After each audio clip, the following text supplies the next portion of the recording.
بسم اللہ الرحمن الرحیم۔ آج ماہ رجب کا بابرکت دن آ گیا ہے۔ یہ دن بہت عظیم ہے، موقع ضائع مت کرنا۔ یہ وظیفہ کرنے سے دنیا کی ہر چیز آپ کے قدموں میں آ جائے گی۔ آج کا دن قبولیت کا دن ہے۔ ماہ رجب کی قبولیت کی گھڑیاں آ گئی ہیں۔ ماہ رجب کے اس بابرکت دن میں توبہ استغفار پڑھو، اللہ کو راضی کر لو اور اپنی حاجات پوری کروا لو۔ بہت سے لوگ، بہت سے لاپرواہ ایسے بھی موجود ہیں جنہوں نے رب العالمین کو راضی نہ کیا۔ جو لوگ رب العالمین سے اپنی حاجات کو پورا کروانا چاہتے ہیں، رزق، دولت اور شہرت سے مالا مال ہونا چاہتے ہیں، وہ آج کے دن صرف ایک تسبیح پڑھ کر دیکھیں۔ یہ تسبیح عرش الہی سے فیصلے کروا دیتی ہے۔ یہ تسبیح تقدیر کے بند تالوں کو کھول دیتی ہے۔ یہ تسبیح ہر مقصد میں کامیابی کے لیے بہترین ہے۔ آج میں اپنے تمام مسلمان بھائیوں اور بہنوں کے لیے ایک ایسا عمل لے کر حاضر ہوا ہوں جو بہت ہی چھوٹا سا عمل ہے، جو ہر بندہ کر سکتا ہے، چاہے وہ مرد ہو یا عورت ہو، ہر کوئی یہ عمل کر سکتا ہے۔ محترم ناظرین، رجب کا مہینہ انتہائی عظمت والا مہینہ ہے کہ جس میں خدا کی بے انتہا رحمت ابر بہاری کی طرح برستی ہے، اور اس کے اعمال خصوصی جزا و باداشت اور دگنے ثواب کے حامل ہیں۔ اس مہینے میں روزہ رکھنا، عمرہ بجا لانا، شب بیداری کرنا اور زیارت اور دعا میں مشغول رہنا انسان کو سعادت کی بلندیوں تک پہنچا دیتا ہے۔ جب لوگ اس مہینے کا احترام بحال رکھتے ہیں اور اس کا حق ادا کرتے ہیں، ہزاروں فرشتوں کے ہمراہ ایک خاص نورانیت کے ساتھ وہ جنت میں داخل ہوں گے۔ رجب خوب ثواب کمانے کا مہینہ ہے۔ اس مہینے میں نیکیوں کا اجر ڈبل کر دیا جاتا ہے۔ اس میں دعائیں قبول ہوتی ہیں، اس میں مشکلات حل ہوتی ہیں، اور اس مہینے میں مومن کی دعا رد نہیں کی جاتی۔ رسول اللہ صلی اللہ علیہ وسلم نے فرمایا، اللہ پاک کی پسندیدہ مہینوں میں رجب کا مہینہ ہے۔ یہ اللہ پاک کا مہینہ ہے۔ جس نے اللہ پاک کے مہینے رجب کی تعظیم کی، اس نے اللہ پاک کے حکم کی تعظیم کی، اور اس نے خدا تعالیٰ کے حکم کی تعظیم کی۔ اللہ پاک اس کو نعمتوں والے باغ میں داخل کریں گے اور اس کے لیے اپنی بڑی رضا واجب کرے گا۔ ایک اور مقام پر ارشاد فرمایا، رجب اللہ پاک کا مہینہ ہے، اور شعبان میرا مہینہ ہے، اور رمضان میری امت کا مہینہ ہے۔ پیارے آقا صلی اللہ علیہ وسلم نے ایک بار صحابہ کرام سے ارشاد فرمایا، تم پر لازم ہے کہ ماہ رجب کی راتیں قیام میں گزارو اور اس کے دن روزے کی حالت میں گزارو، اور جو شخص اس مہینے کے 30 دن میں 50 رکعات نماز پڑھے، اس طرح کہ ہر رکعت میں بقدر استطاعت قرآن پاک کی تلاوت کرے، تو اللہ پاک اس شخص کو اس کے بالوں اور روح کی تعداد کے برابر نیکیاں عطا فرمائے گا۔ ایک بار پیارے آقا صلی اللہ علیہ وسلم نے رجب کے مہینے میں جمعہ کا خطبہ دیتے ہوئے ارشاد فرمایا، اے لوگو، بے شک تم پر ایک عظیم مہینہ سایہ فغن ہے۔ اس مہینے میں نیکیوں کا اجر دگنا دیا جاتا ہے۔ اس مہینے میں دعائیں قبول ہوتی ہیں، اس میں مشکلات حل ہوتی ہیں، اور اس مہینے میں مومنین کی دعا رد نہیں ہوتی۔ بس جو شخص اس مہینے میں کوئی بھلائی کا کام کرے تو اس کو کئی گناہ اجر دیا جاتا ہے۔ سرکار مدینہ صلی اللہ علیہ وسلم کا فرمان ہے، رجب کے مہینے میں استغفار کی کثرت کرو، بس بے شک اس کے ہر لمحے میں کئی افراد اللہ پاک آگ سے خلاصی عطا فرماتا ہے۔ حضرت اکرمہ حضرت ابن عباس رضی اللہ تعالی عنہ سے روایت کرتے ہیں، حضور اکرم صلی اللہ علیہ وسلم نے ارشاد فرمایا، رجب اللہ رب العزت کا مہینہ ہے، شعبان میرا مہینہ ہے، اور رمضان میری امت کا مہینہ ہے۔ حضرت موسیٰ بن عمران رضی اللہ تعالی عنہ فرماتے ہیں، میں نے حضرت انس بن مالک رضی اللہ تعالی عنہ سے سنا، آپ نے فرمایا، جنت میں ایک نہر ہے جسے رجب کہتے ہیں، اس کا پانی دودھ سے زیادہ سفید اور شہد سے زیادہ میٹھا ہے۔ جو شخص رجب کے مہینے میں ایک روزہ رکھے گا، اللہ رب العزت اسے اس نہر سے پانی پلائے گا۔ حضرت ذوالنون مصری رحمۃ اللہ علیہ فرماتے ہیں، رجب آفات کے ترک، شعبان عبادات کے استعمال، اور رمضان کرامات کی انتظار کا مہینہ ہے۔ پس جس نے آفات کو ترک نہ کیا، عبادات سے تعلق نہ جوڑا اور کرامات کا انتظار نہ کیا، وہ اہل باطل سے ہے۔ آپ نے مزید فرمایا، رجب کھیتی کا مہینہ ہے، شعبان پانی دینے کا مہینہ ہے، اور رمضان کھیتی کاٹنے کا مہینہ ہے، اور ہر وہ شخص جو بوتا ہے کاٹتا ہے اور اپنے عمل کا بدلہ پاتا ہے، اور جس نے کھیتی کو ضائع کیا وہ کٹائی کے دن پشیمان ہوتا ہے، اپنے گمان کے خلاف پاتا اور برے انجام کو دیکھتا ہے۔ بعض صالحین نے فرمایا، سال ایک درخت کی طرح ہے، رجب اس کے پتوں کے دن ہیں، شعبان اس کے پھل لانے اور رمضان پھل چننے کے دن ہیں۔ کہتے ہیں، رجب اللہ رب العزت کی مغفرت حاصل کرنے، شعبان شفاعت کے حصول، رمضان نیکیوں کے بڑھنے، لیلۃ القدر نزول رحمت اور یوم عرفہ تکمیل دین کی خصوصیت رکھتا ہے۔ محترم ناظرین، میں اپنے تمام دیکھنے اور سننے والوں کو آج اس ویڈیو میں ایک خاص تسبیح کا راز بتانے جا رہا ہوں، ایک بہت ہی پیارا وظیفہ بتانے جا رہا ہوں۔ جس کو آپ نے آج کے دن کسی بھی وقت کر لینا ہے۔ محترم ناظرین، پورے دن میں آپ نے ایک دفعہ یہ وظیفہ کر لینا ہے۔ آپ نے بغیر کسی سے بات کیے ہوئے کوئی آپ سے اس وقت بات نہ کرے۔ جب آپ لوگ یہ وظیفہ کر رہے ہوں اس وقت آپ نے اللہ پاک کا یہ مبارک نام پڑھنا ہے۔ انشاءاللہ پروردگار عالم اس بندے کی ہر خواہش کو انشاءاللہ پورا کرے گا اور اس کو نظر خاص سے نوازے گا۔ میرے بھائیوں، بہت ہی مبارک نام ہے اللہ پاک کا، اس کو آپ نے ضرور کر لینا ہے۔ اور جس بندے کے ہاتھ یہ راز لگ جاتا ہے، اللہ پاک کے اس صفاتی نام کا راز ہاتھ لگ جاتا ہے، وہ پڑھ لیتا ہے تو دولت اس کے پاس خود چل کر آتی ہے۔ اگر میں کہوں کہ دولت اس پر عاشق ہو جاتی ہے تو غلط نہیں ہوگا۔ وہ شخص اگر مٹی میں بھی ہاتھ ڈالتا ہے تو سونا بن جاتی ہے۔ اس بندے کی ہر دعا اللہ پاک قبول کرتا ہے اور اس بندے کے پاس اتنا رزق آ جائے گا، اتنی دولت آ جائے گی کہ کبھی غربت کا شکار نہیں ہوگا، یعنی کہ کبھی اسے محتاجی کا سامنا نہیں کرنا پڑے گا۔ اس کے ساتھ آپ نے قرآن مجید کی ایک آیات پڑھنی ہے۔ قرآن مجید کی وہ خفیہ آیات جن کو پڑھنے سے جو بات منہ سے نکالے پوری ہو جاتی ہے، اللہ تعالیٰ سے جو مانگے وہ مل جاتا ہے، ہر حاجت فوراً پوری ہو جاتی ہے۔ محترم ناظرین، آج کی اس ویڈیو میں آپ لوگوں کو قرآن پاک کی کچھ ایسی خفیہ آیات کے بارے میں بتانے والا ہوں جس کے بارے میں بہت ہی کم لوگ جانتے ہیں، اور انشاءاللہ ان آیات کو پڑھنے سے، ان کی تلاوت کرنے سے آپ لوگ جو بھی بات منہ سے نکالیں گے، اللہ پاک سے جو کچھ مانگیں گے، اللہ پاک آپ کی ہر جائز خواہش اور حاجت کو پورا فرما دیں گے۔ ناظرین، انسانی زندگی کا اصل مقصد صرف اور صرف انسانوں کی خدمت کرنا ہے۔ اسی سے بندے کو رب مل جاتا ہے اور رب تعالیٰ کی رضا کے ساتھ انسان کی دعائیں بھی حاصل ہو جاتی ہیں۔ یہی دعا بندے کو رب کی رضا دلواتی ہے۔ جیسا کہ آپ سب جانتے ہیں، تمنائیں اور آرزوئیں ہر انسان کے اندر بستی ہیں اور ہر انسان کوئی نہ کوئی خواہش لے کر اپنی زندگی گزار رہا ہوتا ہے۔ جیسا کہ آپ سب کو پتا ہے کہ کوئی انسان چاہتا ہے کہ دولت مند ہو جائے، کہ اس کے پاس گاڑی بنگلہ آ جائے، کوئی اپنی پسند کی شادی کرنا چاہتا ہے، کوئی اپنی محبت کو لے کر اس وجہ سے پریشان ہے کہ اس کی محبت اسے مل جائے، یعنی کہ ہر انسان کسی نہ کسی آرزوؤں میں ضرور مبتلا ہے۔ یاد رکھیں، دنیا میں ہر انسان کی خواہش ہوتی ہے کہ وہ ترقی کرے، کامیاب زندگی گزارے اور دنیا والوں کے لیے ایک مثال بنے، تاکہ دنیا کے لوگ کہیں کہ اس آدمی نے تو بڑا کام کر دکھایا۔ لیکن بدقسمتی سے ہر دوسرا انسان کامیابی کے شارٹ کٹ کی تلاش میں رہتا ہے۔ اس کی کوشش ہوتی ہے کہ وہ کچھ کیے بغیر کسی محنت کے بس راتوں رات کامیاب ہو اور اپنے مقصد میں کامیاب ہو جائے، لیکن ایسا ہرگز نہیں ہوتا۔ ہر کامیاب انسان کی زندگی کا مطالعہ کریں گے تو ہمیں پتہ چلتا ہے کہ کسی بھی کامیاب انسان نے کبھی شارٹ کٹ کامیابی حاصل نہیں کی، اور نہ تو وہ سونے کا چمچہ منہ میں لے کر پیدا ہوا۔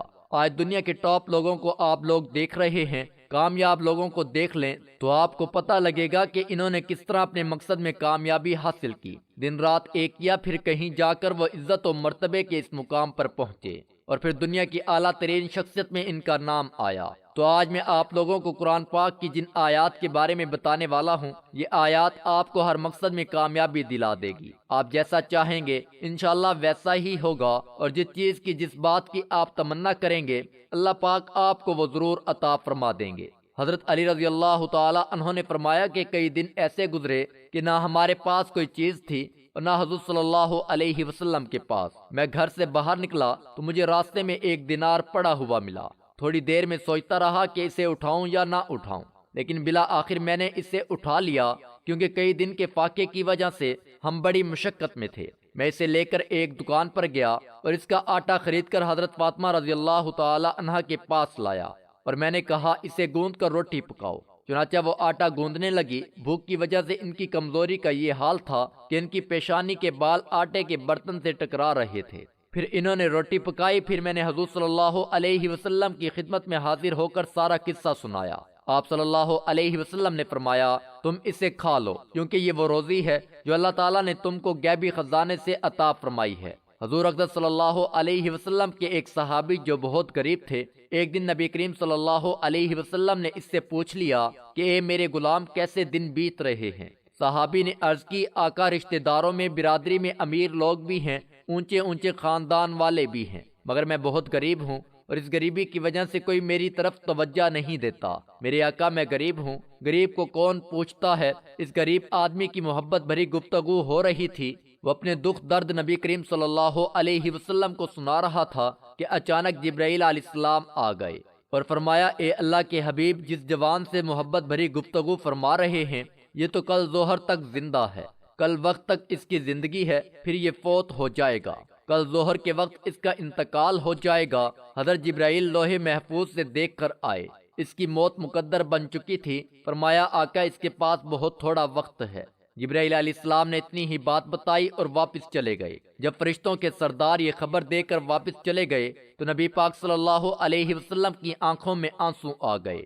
پھر حضور پاک نے اس نوجوان سے پوچھا، اے میرے غلام، تمہاری زندگی کی کوئی سب سے بڑی خواہش ہو تو مجھے بتا دو تاکہ وہ پوری کر دی جائے۔ اس نوجوان کی آنکھوں سے آنسو نکل آئے اور فرمایا، اے اللہ کے محبوب، غریبوں کی حسرتیں کیا پوچھتے ہیں؟ جب سے آنکھ کھولی ہے غریبی ہی غریبی دیکھی ہے۔ اتنا غریب رہا ہوں کہ کبھی زندگی میں میٹھا نہیں کھا سکا، اتنی غربت تھی، اور میرے آقا آپ نے پوچھ لیا ہے تو عرض کرتا ہوں میری دو حسرتیں ہیں، دو خواہشیں ہیں جو زندگی بھر کبھی پوری نہیں ہوئی۔ آپ نے فرمایا وہ کون سی حسرتیں ہیں؟ غلام کہنے لگا، یا رسول اللہ صلی اللہ علیہ وسلم، پہلے یہ کہ کبھی زندگی میں میٹھا نہیں کھایا، ساری زندگی طلب ہی رہی لیکن میٹھا نہ کھا سکا۔ دوسری یہ کہ میں جوان بھی ہوں، آپ کا غلام بھی ہوں، کاش کوئی نیک بیوی مجھے مل جاتی، مجھے زندگی کا ساتھی مل جاتا۔ میں غریب ہوں، مجھے کون رشتہ دیتا ہے، کوئی میری طرف دیکھتا بھی نہیں۔ ابھی اتنی بات کہنی تھی کہ نبی پاک صلی اللہ علیہ وسلم نے حضرت ابوبکر، حضرت عمر اور حضرت علی رضی اللہ تعالی عنہ کو اپنے پاس بلایا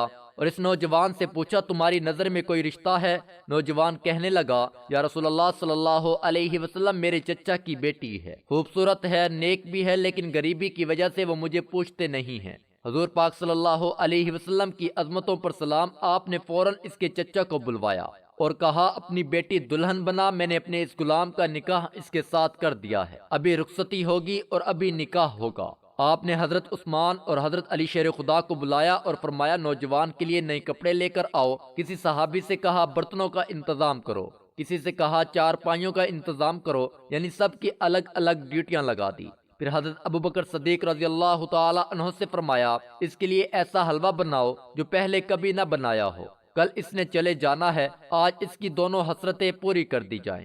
دوستو، پھر مسجد نبوی میں نبی پاک صلی اللہ علیہ وسلم نے اس کا نکاح پڑھایا۔ پھر آپ نے ایک صحابی سے کہا، تمہارا گھر خالی ہے، ان دونوں کو وہاں لے جاؤ اور اس کا سارا سامان اور کھانے پینے کی چیزیں وہیں لے جاؤ۔ جب رات گزری تو اگلے دن نبی پاک صلی اللہ علیہ وسلم نے ایک صحابی کو بلوایا اور کہا کہ آج ظہر کے وقت اس کے گھر کے پاس چلے جانا جس دلہے کی کل شادی کی ہے، اور عصر کے وقت تک اس کے گھر کے آس پاس چکر لگاتے رہنا، اور دھیان رکھنا اندر سے کوئی رونے کی آواز تو نہیں آئی، اور جیسے ہی رونے کی آواز آئے مجھے آ کر بتا دینا۔ دوستو، وہ صحابی عصر کے وقت تک اس کے گھر کے آس پاس چکر لگاتے رہے۔ جب بھی گھر کے پاس جاتے تو اندر سے ہنسی خوشی کی آوازیں آتی۔ اس کے گھر سے ہنسنے کی آوازیں آئی، خوشیوں کی آوازیں آئی، لیکن رونے کی آواز نہ آئی۔ جب عصر کا وقت ختم ہو گیا تو وہ صحابی نبی پاک صلی اللہ علیہ وسلم کے پاس حاضر ہوا اور کہنے لگا، یا رسول اللہ صلی اللہ علیہ وسلم، وہاں تو کوئی رونا نہیں ہے،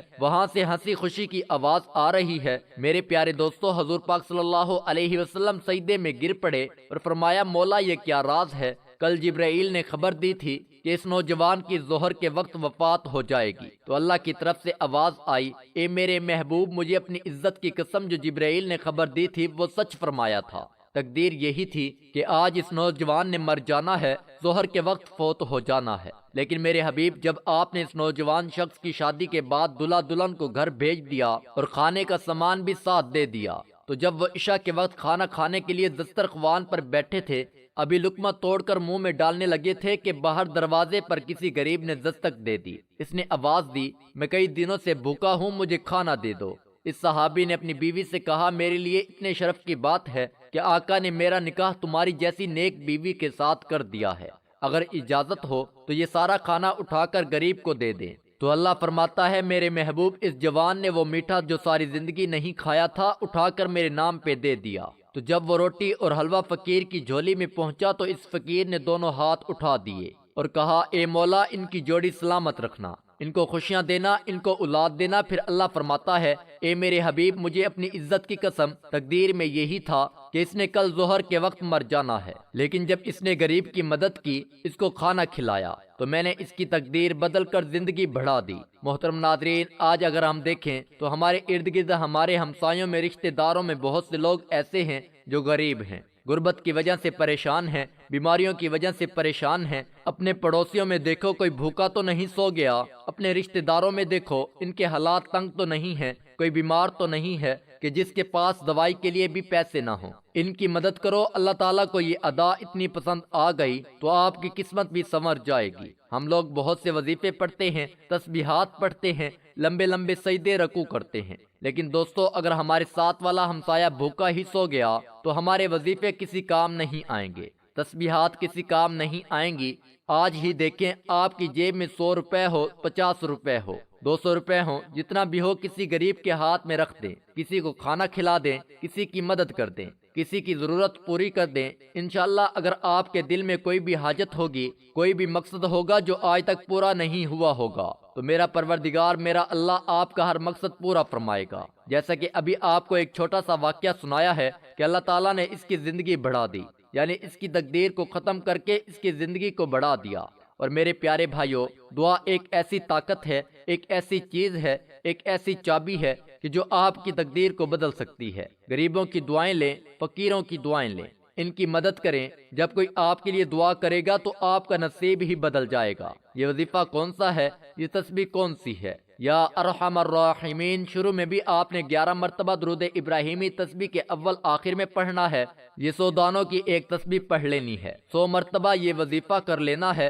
رزق کی جو تنگی ہے وہ ختم ہو جائے گی، گھر میں چاروں طرف سے پیسہ ہی پیسہ آنا شروع ہو جائے گا، اور اللہ پاک آپ کی ہر پریشانی کو، آپ کی ہر تکلیف کو ختم فرما دیں گے۔ اللہ کے خزانے بڑے ہی وسیع ہیں کہ جب انسان کسی کام کا ارادہ کرتا ہے پھر اللہ سے دعا کرتا ہے، اللہ پاک اس کے کام میں مدد فرماتے ہیں اور اس کا کام آسان ہو جاتا ہے۔ اور دوسری چیز یہ ہے کہ صدقہ دے کر اللہ کے ساتھ تجارت کر لیا کرو۔ صدقہ کی بڑی فضیلت ہے، صدقہ مصیبت کو ٹال دیتا ہے، جو آپ پر پریشانیاں آنے والی ہوتی ہیں وہ ڈھل جاتی ہیں، اللہ پاک کے غصے کو ٹھنڈا کر دیتی ہیں۔ اللہ کے فضل و کرم سے آپ کی مشکلات ختم ہوں گی، آپ کے رزق میں اضافہ ہو جائے گا۔ انشاءاللہ آپ کے اوپر قرض تھوڑا ہے، زیادہ ہے، وہ بھی اتر جائے گا۔ اس وظیفے کی سب سے بڑی چیز یہ ہے کہ یہ وظیفہ جب آپ کر رہے ہوں تو اس وقت آپ نے کسی سے بات چیت نہیں کرنی، پوری توجہ کے ساتھ عمل کرنا ہے، پھر انشاءاللہ اس عمل سے بہت فائدہ ہوگا۔ اللہ پاک آپ کو مالا مال کر دیں گے۔ دعا ہے کہ اللہ تعالیٰ میرا سنانا